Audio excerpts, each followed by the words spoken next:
کچھ خبریں کھیل کی دنیا سے۔ پاکستان اور نیوزی لینڈ کے درمیان تیسرا T20 آج کھیلا جائے گا۔ میچ پاکستانی وقت کے مطابق صبح 11 بجے شروع ہوگا۔ 5 T20 میچز کی سیریز میں کیوی ٹیم کو 2-0 کی برتری حاصل ہے۔ قومی ون ڈے اسکواڈ نے دوسرے روز بھی ٹریننگ کی۔ کھلاڑیوں نے پریکٹس میچ کھیلا۔ قومی ٹیم کے عبوری ہیڈ کوچ عاقب جاوید نے کہا ہے کہ نیوزی لینڈ کی کنڈیشن میں کھیلنا آسان نہیں ہوتا۔ نئے لڑکوں کا ٹیلنٹ آہستہ آہستہ ضرور سامنے آئے گا۔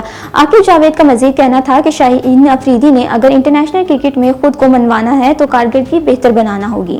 ICC چیمپئنز ٹرافی کے فائنل کی تقریب میں میزبان ملک کو نظر انداز کرنے پر پاکستان کرکٹ بورڈ نے انٹرنیشنل کرکٹ کونسلر کو ایک اور خط لکھ دیا۔